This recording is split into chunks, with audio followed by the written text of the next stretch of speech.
In this guide, I'm going to show you how to fix Snapchat Plus gift not redeeming. This is Aiden from JustBoz, and before we get into this guide, make sure to like the video and subscribe to the channel with all notifications on. It really does help with the channel, and it lets us know that you want more content like this, so we greatly appreciate it. If at any point throughout this guide you did have any questions, just ask them down in the comment section below, and we can help you out further. I'm going to be doing my best to reply to every single comment down there. Now, first things first, make sure that you are logged into the Snapchat account that actually received the gift itself, and then just go to the App Store or the Google Play Store and update Snapchat to the latest version.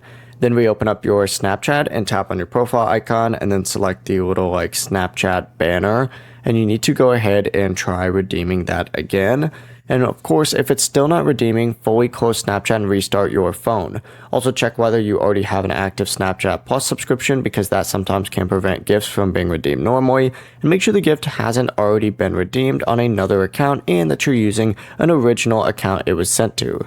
You can also switch between Wi-Fi and mobile data before trying again in the case that the redemption request isn't going through. And if none of that works, contact Snapchat support and include your username along with any other gift or purchase details so that they can go ahead and check the redemption status and get it fixed. Before you do leave, make sure to like the video and subscribe to the channel with all notifications on. It really does help with the channel, and it lets us know that you want more content like this. We'd greatly appreciate it. And if at any point throughout this guide you did have any questions, just ask them down in the comment section below and we can help you out further. I'm going to be doing my best to reply to every single comment down there. Peace.